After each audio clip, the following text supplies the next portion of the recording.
ಶ್ರೀ ಗುರು ಬಸವಲಿಂಗಾಯ ನಮಃ. ವಿಶ್ವಗುರು ಜಗತ್ತಿನ ಮೊದಲನೇ ಅನುಭವ ಮಂಟಪ ಸ್ಥಾಪನೆ ಮಾಡುವುದರ ಮೂಲಕ ಸರ್ವ ಸಮಾನತೆಗಾಗಿ, ಸಕಲ ಜೀವಾತ್ಮರ ಲೇಸಿಗಾಗಿ, ಸರ್ವರಿಗೂ ಒಂದೇ ಒಂದು ದೇವಾಲಯ, ಎಲ್ಲರ ಒಳಗೆ ಒಬ್ಬನೇ ದೇವರು, ಈ ಒಂದು ಮಹಾನ್ ತತ್ವ, ಇದಕ್ಕೆ ಲಿಂಗ ಆಯತ ಧರ್ಮವೆಂದು ಬಸವಣ್ಣನವರು ಬ್ರಹ್ಮಾಂಡದ ಕುರುಹು ಆದ ಇಷ್ಟ ಲಿಂಗವನ್ನು ಕೊಡೋದರ ಮೂಲಕ ಲಿಂಗ ಆಯತ ಧರ್ಮ ಸ್ಥಾಪನೆ ಮಾಡಿದರು. ಇಂತಹ ಅನೇಕ ವಿಚಾರಗಳು ಈ ಗ್ರಂಥದಲ್ಲಿ ಸಿಗುತ್ತವೆ. ಈ ಗ್ರಂಥದಲ್ಲಿ 2500 ವಚನಗಳಿವೆ. 100ಕ್ಕಿಂತ ಹೆಚ್ಚು ದುಡಿಯುವ ವರ್ಗದವರು, ಶರಣರು, ಉತ್ಪಾದಕ ವರ್ಗದವರ ಇತಿಹಾಸವಿದೆ. ಆದ್ದರಿಂದ ಈ ದೇಶಕ್ಕೆ ಇವತ್ತು ಭಾಳ ಅವಶ್ಯಕತೆ ಇದೆ ಅಂತ ಅನಿಸ್ತಾ ಇದೆ ಈ ಅನುಭವ ಮಂಟಪದ ಶರಣರ ವಚನಗಳು. ಯಾಕೆಂದರೆ 27 ವರ್ಷಗಳ ಹಿಂದೆ ನನಗೂ ಕೂಡ ಏನೂ ಗೊತ್ತಿದ್ದಿಲ್ಲ. ನಾನು ಕೂಡ ನಮ್ಮ ಹಿರಿಯರು ಯಾವ ರೀತಿ ಹೇಳಿದ್ರಲ್ಲ, ಎಲ್ಲ ದೇವರಿಲ್ಲಿದ್ದಾನೆಂದರೆ ಅಲ್ಲಿದ್ದಾನೆ, ಇಲ್ಲಿದ್ದಾನೆ, ಆ ಕ್ಷೇತ್ರ, ಈ ಕ್ಷೇತ್ರ, ತೀರ್ಥಕ್ಷೇತ್ರ, ಧರ್ಮಸ್ಥಳ, ಅದು ಆ ದೇವ್ರಿಗೆ ಬೇಡ್ಕೊರಿ, ಈ ಥರ ಹೇಳ್ತಾ ಇದ್ದರು. ನಾವು ಮಾಡಿದ್ದೇವೆ ಇಲ್ಲಂತಲ್ಲ. ಆದರೆ ಈ ವಚನಗಳನ್ನು ನಾವು ಓದಿದ ಬಳಿಕ ಮಣ್ಣು ಬಿಟ್ಟು ಮಡಿಕೆ ಇಲ್ಲ, ತನ್ನ ಬಿಟ್ಟು ದೇವರಿಲ್ಲ.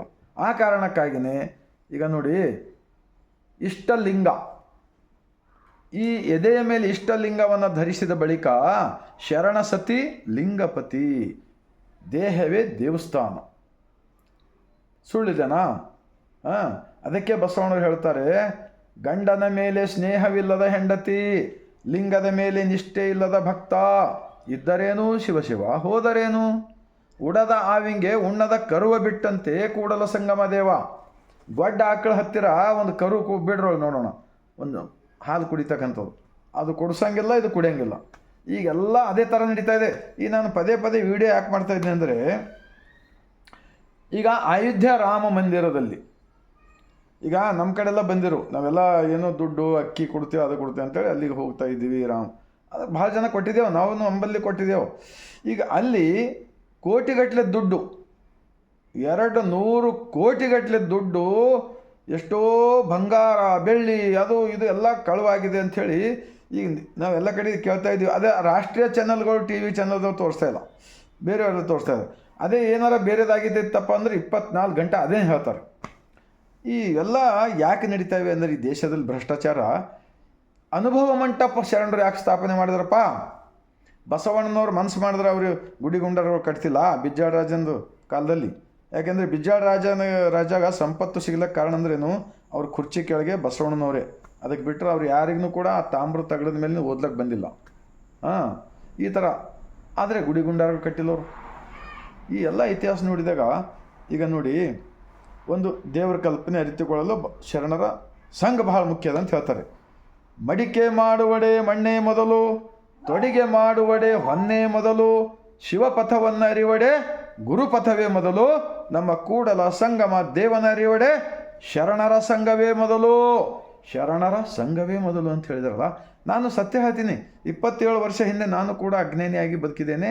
ಆ ಕಾರಣಕ್ಕಾಗಿ ಈಗ ವಚನಗಳನ್ನು ಓದಿದ ಬಳಿಕ ಶರಣರ ಸಂಘದಲ್ಲಿ ನಮಗೆ ಹೊಸ ಹೊಸ ವಿಚಾರಗಳು ಸಿಗ್ತವೆ. ಆ ಕಾರಣಕ್ಕಾಗಿ ನಾನು ಈ ವಚನ ವಿಡಿಯೋ ಮಾಡಿದ್ದೇನೆ. ನೀವು ಪ್ರತಿಯೊಂದು ಗ್ರಾಮ ಪಟ್ಟಣಗಳಲ್ಲಿ ಬಸವ ಮಂಟಪಗಳು, ಅನುಭವ ಮಂಟಪಗಳು ಸ್ಥಾಪನೆ ಮಾಡಿಕೊಳ್ಬೇಕು. ಅದು ಸರ್ಕಾರದ ಕಡೆಯಿಂದ ಆಗಲಿ ಅಂಥೇಳಿ ವಿನಂತಿಸ್ಕೊಳ್ತಾ, ಅಲ್ಲಿ ನಮ್ಮ ದುಶ್ಚಟ, ದುರ್ಗುಣ, ದುರ್ನಡತೆ, ಈ ಭ್ರಷ್ಟಾಚಾರ ಎಲ್ಲವೂ ಹೋಗಲಿದೆ ಎಂದು ನಾನು ಆತ್ಮಸಾಕ್ಷಿಯಿಂದ ಹೇಳುತ್ತಾ, ತಮ್ಮೆಲ್ಲರ ಮನಕ್ಕೆ ತಟ್ಟಿದೆ ಆದರೆ 150 ಕೋಟಿ ಭಾರತೀಯರಿಗೆ ಈ ವಿಡಿಯೋ ತಲುಪಿಸುವ ಕಾರ್ಯ ಆಗಲಿ ಎಂದು ವಿನಂತಿಸ್ಕೊಳ್ತಾ, ನಾನು ಬಸವ ಕಲ್ಯಾಣ ಅನುಭವ ಮಂಟಪ ಭೂಮಿಲಿಂದ ಈ ವಿಡಿಯೋ ಮಾಡಿದ್ದೇನೆ.